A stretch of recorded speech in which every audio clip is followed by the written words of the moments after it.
우리는 왜 666이라는 숫자만 보아도 등골이 오싹할까요? 이것은 단순한 미신이 아닙니다. 사실 인류가 666을 두려워하는 것은 세 가지 역사적인 근거가 있습니다. 첫 번째는 성경 말씀에 보면 요한계시록 13장 18절에 이렇게 기록이 되어 있죠. 지혜가 여기 있으니 총명한 자는 그 짐승의 수를 세어보라. 그 수는 사람의 수니 그의 수는 666이니라. 성경을 통틀어서 가장 마지막 책인 그 요한계시록의 마지막 시대에 대해서 언급을 하면서 직접적으로 경고한 말씀이기 때문에 초대교회 1세기부터 지금까지 이 666의 실체가 무엇인지에 대한 논의가 지속적으로 있어져 왔습니다. 두 번째는 중세 유럽의 흑사병의 시대의 그 트라우마입니다. 14세기에 유럽 인구의 3분의 1이 죽게 되죠. 바로 흑사병으로 죽게 됩니다. 그 당시 사람들은 이것이 계시록이 예언한 인류 종말의 재앙이지 않는가라는 그런 엄청난 두려움에 빠져 있었습니다.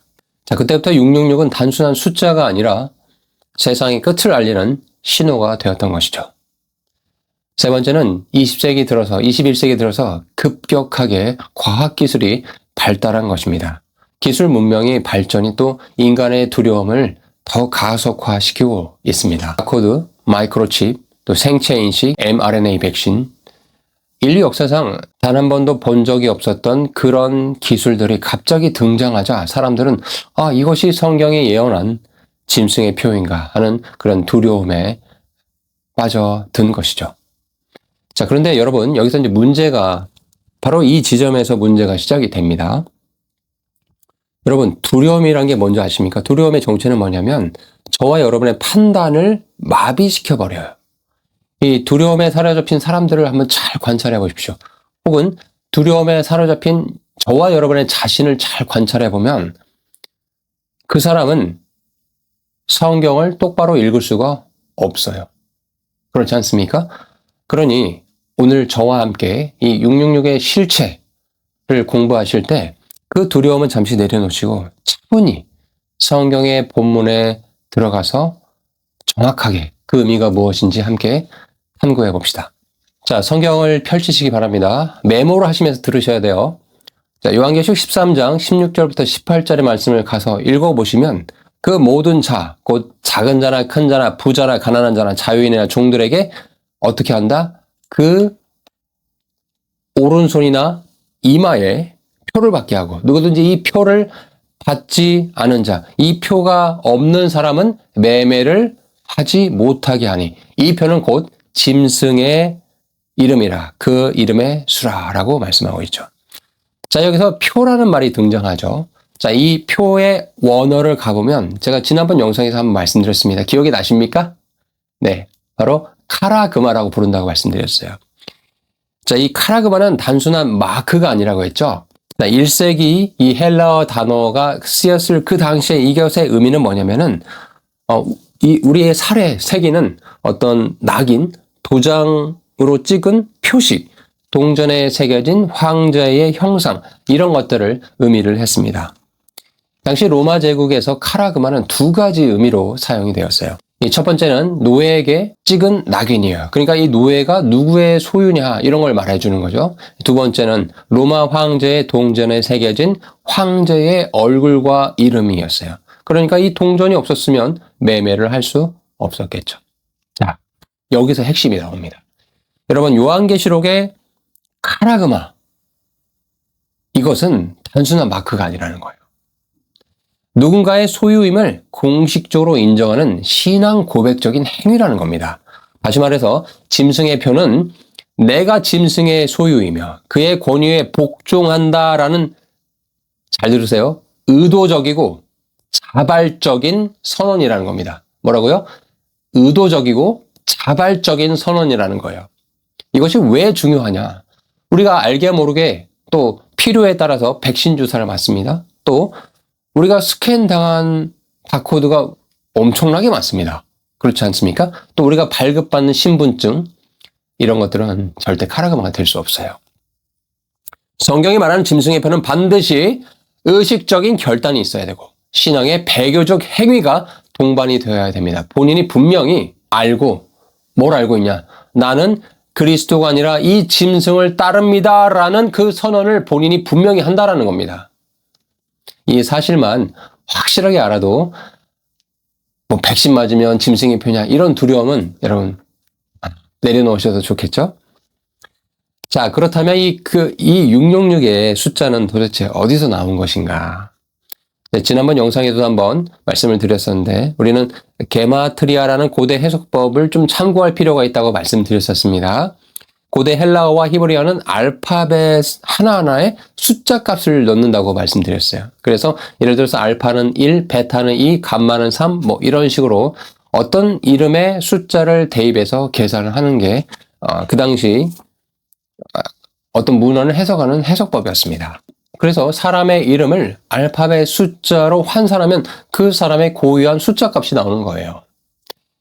자, 요한계시록 13장 18절에 분명히 이렇게 이야기하죠. 그 수는 무엇다? 사람의 수다라고 얘기합니다. 자, 이것이 두 가지로 해석이 되는데 첫 번째는 특정한 한 사람의 숫자라고 의미할 수 있어요. 즉 짐승은 실존하는 인물이고 그의 이름을 헬라어 게마트리어로 환산하면 666이 나온다는 의미예요. 두 번째는 인간의 본질을 상징하는 그런 숫자이다.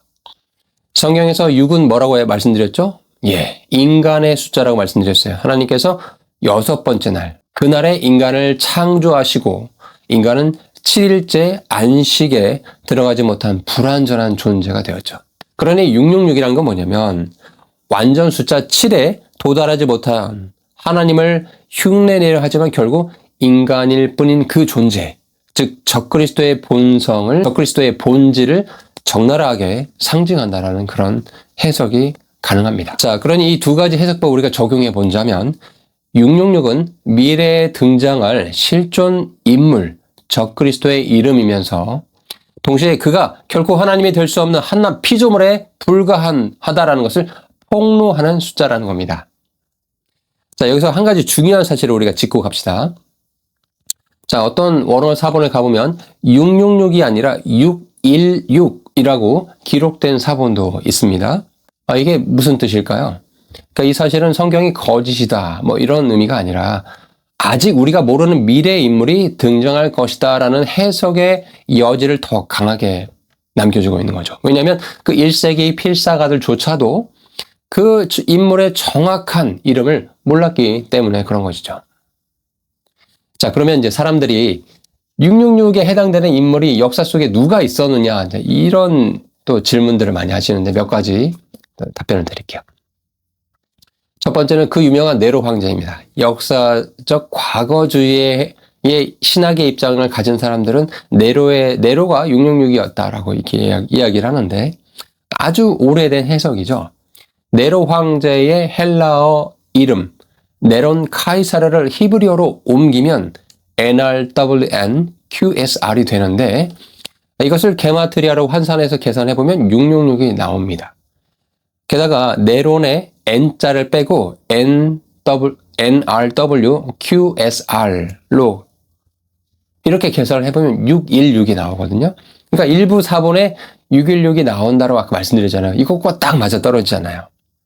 그래서 네로 황제가 666의 실체다. 자, 그런데 저는 이것에 대해서 좀 신학적으로 결함이 있다고 봅니다. 첫 번째는 이 헬라어 원문을 히브리어로 다시 환산하는 것은 이중 번역의 문제가 있고 또한 네로는 지금 죽었잖아요. 그렇지만 짐승의 표는 아직 실현되지 않았어요. 매매를 못하게 한 적도 없었기 때문이죠. 또한 이 해석은 요한계시록 전체가 1세기에 이미 다 성취가 되었다라는 과거주의 신학의 입장인데 이것은 성경의 미래의 예언을 부정하는 그런 위험한 해석에 해당된다라고 저는 그렇게 생각을 합니다. 자, 두 번째, 그러면 666이 누구냐? 교황일 거다라고 말하는 부류가 있었어요. 종교개혁 시대에. 마틴 루터를 비롯한 종교개혁자들은 라틴어 칭호인 하나님의 아들의 대리자라는 이것을 로마의 숫자를 합해보면 666이 이제 나온다라고 주장을 한 거예요. 자, 그런데 이것도 약간 억지적인 측면이 있어요. 이 표현이, 로마 교황의 이 표현이 사실은 교황의 공식적인 칭호가 아닙니다. 누군가 만들어낸 거거든요. 그러니 임의로 로마 숫자에 해당되는 알파벳만 골라서 합산하는 방식은 어떤 이름이든 만들어낼 수 있는 비과학적인 방법인 거죠. 같은 방식으로 영국 여왕이나 미국 대통령, 심지어 종교 개혁자들 본인의 이름도 666으로 만들어낼 수가 있거든요. 자, 세 번째, 이제 과학기술이 발달하고 사람들이 666의 실체가 무엇인가에 관심이 이렇게 높아갈 쯤 했을 때 뭐가 등장해요? 그 유명한 베리칩이 등장하죠. 1990년에서 2010년대에. 자, 피하 이식형인, 피부 속에 이식하는 RFID 칩인 이 베리칩이 등장하자 많은 크리스찬들이 이것이 바로 666 실체다, 짐승의 표다 라고 외쳤습니다. 여러분, 근데 이것도 우리가 성경을 다시 잘 생각해 보면 베리칩은 이마나 오른손에 새기는 것이 아니에요. 성경은 분명히 어떻게 한다고 했어요? 이마나 오른손에 새긴다고 못 박았죠. 또한 베리칩은 카라그마, 즉 낙인, 새김이 아니라 어떻게 해요? 임플란트예요. 이 피부 속에 이렇게 넣는 거거든요. 의미가 다르죠. 또 베리칩, 이것을 설사 누군가 했다고 해서 그것이 신앙의 배교의 행위가 됩니까? 네, 그렇지 않죠. 단순히 의료 기록 장치에 불과합니다. 베리칩 회사는 사실 2018년에 사실상 사업을 접었습니다. 여러분 알고 계셨나요? 짐승의 표는 전 세계 매매를 통제해야 되는데 베리칩은 그럴 능력이 없어요. 사업을 접었거든요.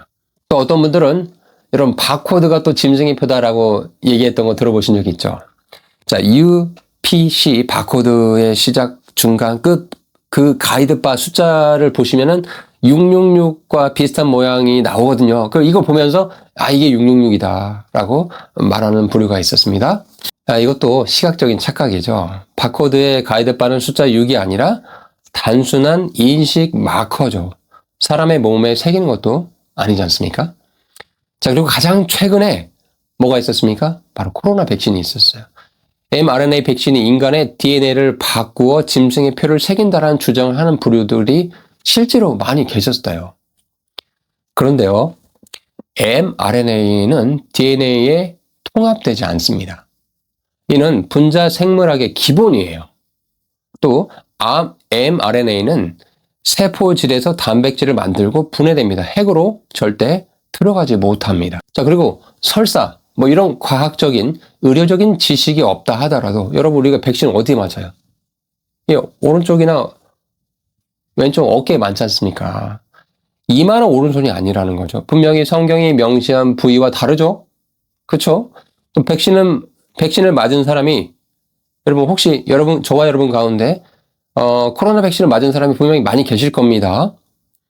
근데 그런 분들이 나는 그리스도를 부인하고 저 그리스도를 따른다는 신앙 고백을 하셨나요? 아니잖아요. 그렇죠? 백신 미접종자도 정상적으로 매매를 하고 있지 않습니까? 근데 성경 본문에는 이 표가 없으면 사고 팔지 못한다고 했는데 한국에서는 또 전 세계에서는 백신이 없어도 모든 사람이 정상적으로 매매를 다 할 수 있었습니다. 짐승의 표는 여러분 한 번 받으면 회개의 가능성이 완전히 사라져버리는 영혼의 운명을 결정짓는 표식입니다. 이 백신이 짐승의 표가 될 수 없습니다. 자, 결론적으로 지난 2000년 모든 특정 지목설은 다 틀렸어요. 왜냐하면 짐승의 표는 아직 우리 시대에 드러나지 않았기 때문에. 그럼 미래의 일이에요. 자, 그렇다면 정말 666 짐승의 표는 도대체 뭡니까? 제가 정리해 드릴게요. 첫 번째, 짐승의 표는 미래의 사건이다. 여러분, 요한계시록 4장부터 19장까지 7년 대환란이라 불리는 그 기간에 이것은 미래의 일이잖아요. 그러니 짐승의 표는 이 7년 대환란, 특히 후반부 3년 반 Great Tribulation, 이 기간에 시행이 될 거예요. 다니엘서 9장 27절에 그 말씀이 나와 있죠. 그가 장차 많은 사람들과 더불어 한 이래 동안의 언약을 굳게 맺고 그가 그 일의 절반의 제사와 예물을 금지할 것이며 또 포악하여 가증한 것이 날개를 의지하여 설 것이며. 즉 여기서 이래는 7년을 뜻한다고 말씀드렸습니다. 그리고 일의 절반, 즉 3년 반, 후반 3년 반이에요. 적그리스도가 자신을 신으로 선포하는, 그래서 강제로 표를 받게 하는 그 일이 그때 발생할 겁니다. 두 번째, 짐승은 실존할 사람이다. 미래에 등장할 실존할 사람이다. 요한계시록 13장에 등장할 짐승은 상징이 아닙니다. 실제 등장할 정치적, 종교적 지도자예요. 왜 그러냐? 다니엘서 9장 27절과 데살로니가전서 5장 3절에 그는 평화의 사절로 등장합니다. 또 계시록 13장 7절에 그는 세계 통일 정보를 세웁니다. 또 그는 데살로니가전서 2장 4절에 그는 자신을 하나님이라고 선포를 합니다. 또 계시록 13장 16절 17절에 그는 모든 사람에게 이 짐승의 표를 강요할 수 있습니다. 자, 세 번째, 짐승의 표는 신앙의 고백적 행위이다. 이 말을 잘 기억하시기 바라요. 여러분, 짐승의 표를 받는 것은 단순한 행위가 아니라는 거예요. 나는 저 그리스도를 신으로 믿고 그를 인정하고 그리스도를 거부한다라는 공개적인 배교 행위가 바로 짐승의 표를 받는 행위입니다. 그러니 요한계시록 14장 9절에서 11절 말씀 여러분 잘 성경을 분별해서 보시면 표를 받는 자에 대해서는 세세토록 영원히 불호수의 형벌을 받을 것이다라고 성경이 분명하게 경고를 하고 있습니다. 회개의 기회가 있을까요? 절대 없습니다. 왜냐하면 그것은 단순한 행위가 아니라 의도적으로 자신의 영혼이 적그리스도를 따르겠다라고 선택한 것이기 때문입니다. 네 번째, 우리 그리스도인들 휴거받을 성도는 이 표를 받을 일이 없습니다. 걱정할 일이 아니라는 거예요. 자, 우리는 무엇을 믿죠? 환난 전 휴거를 믿는 이 복된 소망을 믿는 사람들입니다. 할렐루야. 참된 그리스도인들은 7년 대환란이 시작하기 전에 어떻게 돼요? 공중으로 채어 올라가 영원한 몸을 받고 공중으로 채어 올라가 주님과 함께 영원토록 있습니다. 그러니 이 땅에서 벌어질 이 짐승의 표를 주고 매매를 못하게 하는 이런 온갖 고통스러운 일을 겪지 않는다. 그렇다면 이 표의 실체가 뭐냐? 그것이 어떤 칩일 수도 있고 문신일 수도 있고 빗으로 새기는 어떤 표식일 수도 있고 어쩌면 아직 우리 앞에 등장하지 않는 그런 어떤 기술의 측면일 수도 있어요. 아직 실체를 우리가 알지 못해요. 그러나 본질은 한 가지죠. 어떻게? 이마나 오른손에 공개적으로 가시적으로 받는 것이며 뭐가 동반된다? 신앙의 고백이 동반된다. 나는 적그리스도를 신이라고 믿고 따르겠다라는 그런 신앙의 고백이 동반되는 거다. 그리고 한 번 받으면 결코 돌이킬 수 없는 영원한 배교의 행위가 바로 짐승의 표를 받는 행위이다. 자, 이 영상을 보고 계신 분들에게 소망의 메시지를 드릴게요. 여러분, 요한복음 10장 28, 29절의 말씀에 보면 우리 예수님께서 이렇게 소망의 메시지를 주십니다. 내가 그들에게 영생을 주노니 영원히 멸망하지 아니할 것이요. 또 그들을 내 손에서 빼앗을 자가 없느니라. 그들을 주신 내 아버지는 만유보다 크심에 아무도 아버지 손에서 빼앗을 수 없느니라.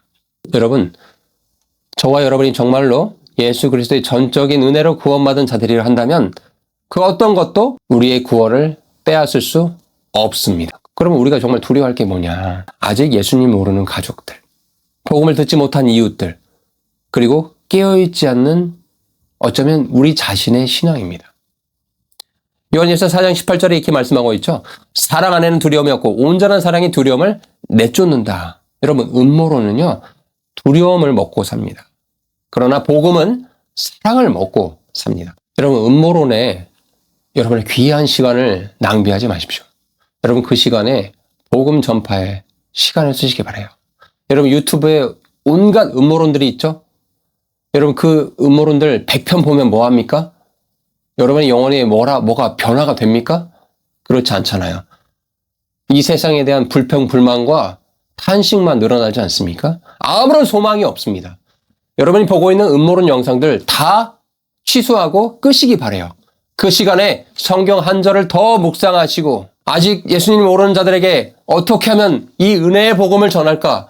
거기에 더 몰두한 저와 여러분이 되기를 정말 간절히 소망합니다. 여러분, 유튜브 안에서 온갖 음모론자들이 있어요. 심지어 목사들 가운데 음모론을 퍼뜨리면서 돈벌이 하는 악한 자들이 있습니다. 정말 주의하셔야 돼요.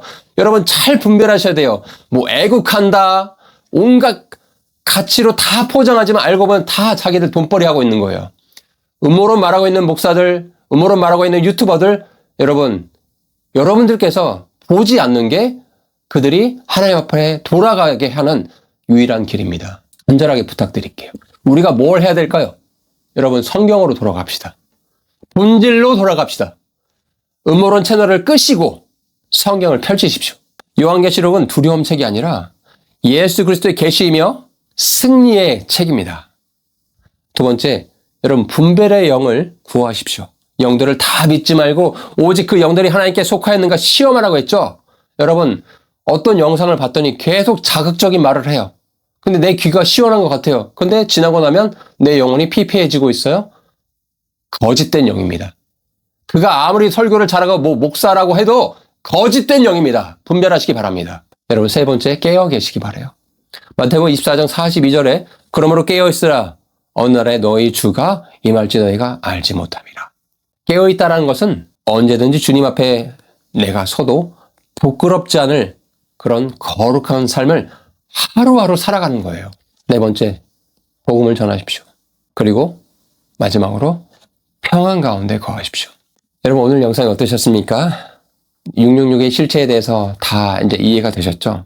제가 마지막에 이렇게 목에 힘을 주면서 강조했던 정말 우리가 지금 이 땅 가운데 이 마지막 세대를 살아가면서 해야 될 일들에 대해서 강조해 말씀을 드렸는데 정말 이 마음을 알아주시길 바라고 제 채널을 통해서 이 미디어 선교 사역을 통해서 이 대한민국의 교회가 깨어나길 바랍니다. 또 여러분들 한 분 한 분을 위해서 구독자 여러분 한 분 한 분을 위해서 기도하겠습니다. 자, 오늘 영상이 도움이 되셨다면 구독과 좋아요로 함께 해주시고 또 이 미디어 사역이 계속해서 흥왕하면서 주님이 높여주실 수 있도록 제가 지치지 않도록 주님께서 여러분들께서 기도와 물질 후원 부탁을 드립니다. 진리가 너희를 자유롭게 하리라. 여러분 두려움 대신에 이 진리 안에서 평안을 누리시는 저와 여러분이 되기를 주 예수 그리스도 이름으로 축원드립니다. 긴 시간 동안 함께 해주셔서 감사드립니다. 평안하게 잘 지내시기 바랍니다. 감사합니다.